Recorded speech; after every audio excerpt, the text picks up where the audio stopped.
Mama aliamini katika kuchapa kazi na alinisii sana, na mimi na wadogo zangu na ndugu wote tulienda pale kumsalimia mama. Tupende nchi yetu, hatuna nchi nyingine. Tuwe wazalendo kwenye nchi yetu. Tuchape kazi, vijana tuchape kazi. Hakuna namna nyingine. Alitusii wote tuliopita katika mikono yake. Uchaji wa Mungu, uchapa kazi na mengine mengi ambayo ni elimu na vitu vingine. Ukienda pale nyumbani kwake ni vitabu tu vimejaa. Mama alikuwa anapenda kusoma na siku zote alisema, Victor, mimi ni mbunge wa muda mrefu, ni senator. Mchango wangu lazima uwe mzuri. Siwezi kusimama tu naongea nisiwe na kitu cha kusema. Lakini sisi kuishi katika Ukristo huo, tukumbuke Jenista Mhagama aliipenda nchi yake.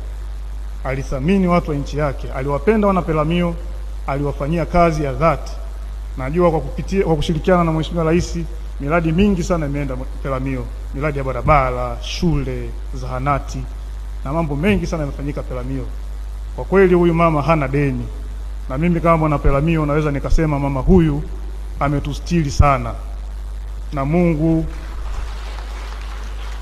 na Mwenyezi Mungu airehemu safari yake.